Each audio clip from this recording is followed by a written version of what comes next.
একটা গ্রাম ছিল, একদম শান্ত, শিষ্ট, নিরিবিলি। কিন্তু রাত নামলেই গ্রামের পাশের সেই পুরনো বটগাছটার নিচে শুরু হতো এক অদ্ভুত জগৎ, ভূতের মেলা। কুয়াশা ধীরে ধীরে গাছটার চারপাশে ছড়িয়ে পড়তেই এক এক করে বেরিয়ে আসতে লাগল ভূতেরা। আরে বাহ, আবার রাত হয়ে গেল, মানে আবার আমাদের মজার সময় শুরু। সারাদিন ওই গাছের ভেতরে বসে থাকতে থাকতে একদম বোর হয়ে গেছিলাম। আজকে কিন্তু আমি কাউকে ছাড়ব না, সবাইকে ভয় দেখাবো। এই দেখ আমার দিকে দেখ, আমি আজকে নতুন এক স্টাইল শিখেছি। একদম হাওয়ায় ঘুরে ঘুরে উড়তে পারি এখন। কেমন লাগছে বলতো? ওরে বাবা টুনটুন, তুই এত উঁচুতে উড়ছিস, পড়ে গেলে কিন্তু সরাসরি নিচে ধপাস করে পড়বি, তখন কিন্তু আমি তোকে ধরতে পারবো না। ধুর, আমি আর আগের সেই টুনটুন নই। এখন আমি একদম ট্রেনিং করা ভূত, পড়ে যাওয়ার প্রশ্নই ওঠে না। হ্যাঁ রে, গতকাল যে মাছটা চুরি করতে গিয়ে প্রায় ধরা পড়ে যাচ্ছিলাম, মনে আছে? আর সেই মাছটা তুই একাই বসে বসে চেটেপুটে শেষ করে দিলি। আমার জন্য কি রাখলি? একটাও কাটা না, এক ফোঁটা ঝোলও না, উল্টে হাঁ করে আমার সামনে ঢেকুর তুলছিস। আমি আমি না, আমি তো শুধু একটু স্বাদ দেখছিলাম। হঠাৎ করে হাঁড়িটা নিজেই উড়তে শুরু করলো। আমি ধরতে গিয়েছিলাম, কিন্তু সে তো উড়ে পালালো। হঠাৎ করে ঠান্ডা হাওয়া বইতে লাগল, চারপাশ নিস্তব্ধ হয়ে গেল। অন্ধকারের ভেতর থেকে ধীরে ধীরে বেরিয়ে এলো শাকচুন্নি। কি ব্যাপার, এত চিৎকার, এত হইচই কেন? তোমরা কি সত্যি ভুলে গেছো এই দলের আসল লিডারটাকে? হ্যাঁ দিদি, তুমি বললেই আমি এখনই উল্টো হয়ে ঝাড়ুতে ঝুলে থাকতেও পারি। মজা করবে?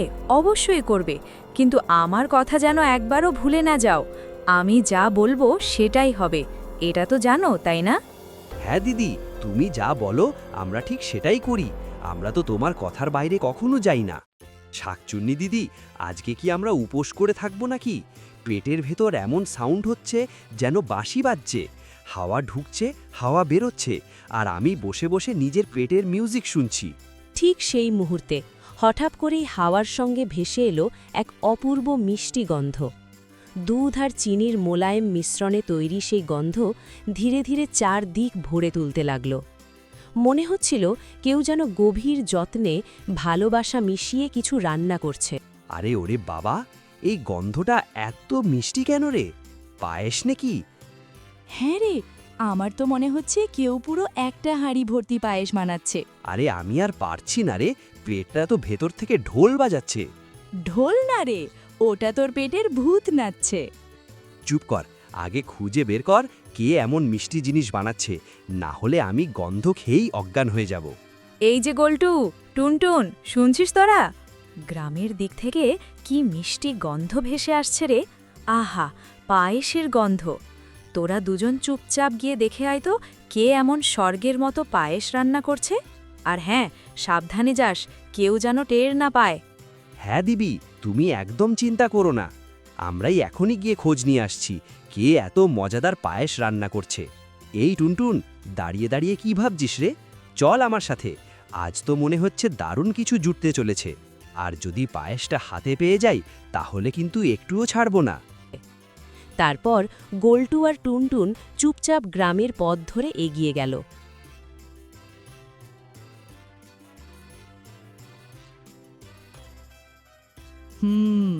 গন্ধটা কিন্তু একদম সোজা পথে যাচ্ছে না। এই যে গোলটু, আমি গন্ধটা ধরে ফেলেছি। চল গন্ধটা ফলো করি। আজ কিন্তু খালি পেটে ফিরব না। পায়েস না খেয়ে ফিরলে আমার নামই টুনটুন না। যে বানাচ্ছে সে জানেও না আজ তার পায়েসের আসল বিচারক কারা আসছে।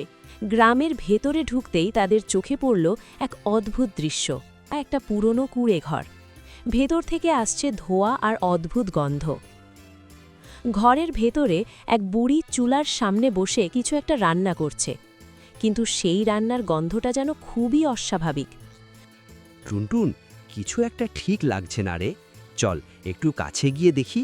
হ্যাঁ, আমারও মনে হচ্ছে এই গন্ধটা একদম আলাদা। দুজন আস্তে আস্তে পা টিপে টিপে এগিয়ে যায়, বুড়ির ঘরের জানালার কাছে এসে দাঁড়ায়। তারপর গোলটু আর টুনটুন চুপচাপ জানালার ফাঁক দিয়ে উঁকি মারল, আর যা দেখল তা দেখে তাদের চোখ কপালে উঠে গেল।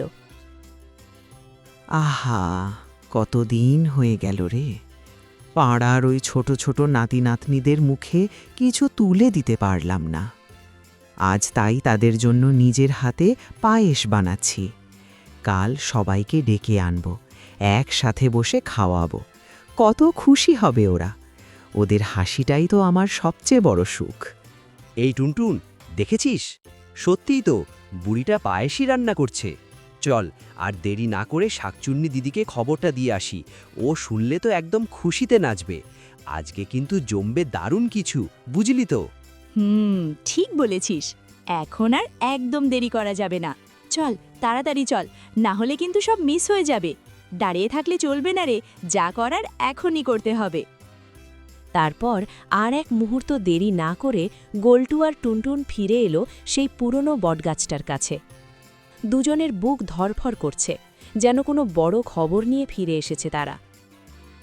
দিদি, দিদি, আমি গ্রাম থেকে দেখে এলাম একটা বুড়ি তার নাতনিদের জন্য গরম গরম পায়েস রান্না করছে। চলো না দিদি, এখনই যাই, আর একটুও দেরি করা ঠিক হবে না। এই এখন গেলে কিন্তু সব মাটি। আমাদের দেখলেই ওরা টের পেয়ে যাবে আর মুহূর্তের মধ্যে সব পায়েস লুকিয়ে ফেলবে। তার চেয়ে বরং মাঝরাতে যাই, তখন কেউ বুঝতে পারবে না আর আমরা আরামে সব খেয়ে নিতে পারবো। গভীর মাঝরাতে চারদিক যখন নিস্তব্ধ, শুধু ঝিঝি পোকার ডাক শোনা যাচ্ছে, ঠিক তখনই নিঃশব্দে বুড়ির বাড়ির সামনে এসে হাজির হয় শাকচুন্নি, গোলটু আর টুনটুন। চলো দিদি, এখনই একদম পারফেক্ট সময়। বুড়িটা গভীর ঘুমে ঢলে পড়েছে। এই সুযোগ হাতছাড়া করলে কিন্তু মিস হয়ে যাবে। চলো, নিঃশব্দে ঢুকে পড়ি আর সব পায়েসটা একেবারে হাত সাফাই করে দিই। হ্যাঁ চল, দেরি করিস না। শুনতে পাচ্ছিস? বুড়িটা এমন নাক ডাকছে যেন পুরো গ্রাম কাঁপছে। এই সুযোগটাই সেরা। চল, চুপচাপ ঢুকে কাজটা সেরে ফেলি। তারপর গভীর রাতের নিস্তব্ধতা ভেঙে ওরা নিঃশব্দে ঢুকে পড়ে বুড়ির রান্নাঘরে।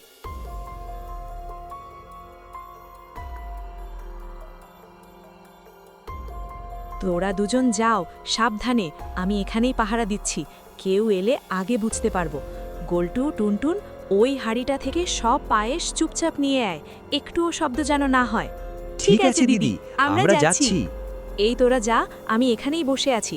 বুড়িটা যেই একটু নড়াচড়া করবে বা ঘুম ভাঙবে, সঙ্গে সঙ্গে তোদের খবর দিয়ে দেব। তাই চিন্তা করিস না, নির্ভয়ে গিয়ে কাজটা সেরে আয়। আহা, কি অসাধারণ মিষ্টি গন্ধ, জিভে জল চলে আসছে। তাড়াতাড়ি কর, আর এক মুহূর্তও অপেক্ষা করতে পারছি না। লোভে পেটটা একেবারে কাঁপছে। তারপর চারদিকে নিস্তব্ধতা নেমে আসতেই তারা ধীরে ধীরে পায়েসের হাড়ির ঢাকনা খুলে ফেলে আর লোভ সামলাতে না পেরে চুরি করে খেতে শুরু করে। এই টুনটুন, দেখ তো, এই বুড়িটা কেমন করে হাত পেতে শুয়ে আছে। আমার তো কিছুই একটা ঠিক লাগছে না। দেখছিস, বুড়িটার মনে হয় খুব খিদে পেয়েছে, তাই হাত পেতে শুয়ে আছে। হ্যাঁ রে, তুই ঠিকই বলছিস, কিন্তু বুড়িটার ওই চোখ দুটো দেখ, একদম আমাদের দিকেই তাকিয়ে আছে। এই যে গুপ্ত সভা চলছে নাকি? ফুসুর ফুসুর বন্ধ করে আগে পায়েসটা শেষ কর। কিছু না দিদি, ও শুধু ভয় পাচ্ছে। এই শোন, দিদি যদি টের পায় বুড়িটা তাকিয়ে আছে, তাহলে আমাদের ছেড়ে নিজেই পালাবে। তুই আগে গিয়ে বুড়িটাকে একটু পায়েস দিয়ে আয়, তাহলে আর কোনো ঝামেলা থাকবে না। তারপর গোলটু গরম গরম পায়েস তুলে নিল আর ধীরে ধীরে বুড়িটার পেতে রাখা হাতের ওপর ঢেলে দিল। ওরে বাবারে, মরে গেলাম গো। কে রে আমার হাতে এই গরম গরম পায়েস ঢেলে দিল? হাতটা পুড়ে গেল। এই এই তোরা কে রে? আমার রান্নাঘরে ঢুকে কি কাণ্ড করছিস বলতো? আমি গোলটু। আরে, এ হচ্ছে টুনটুন। না না বুড়ি, আমরা চুরি করতে আসিনি, আমরা শুধু পায়েসটা একটু চেখে দেখছিলাম। তোরা আমার পায়েস চুরি করছিস?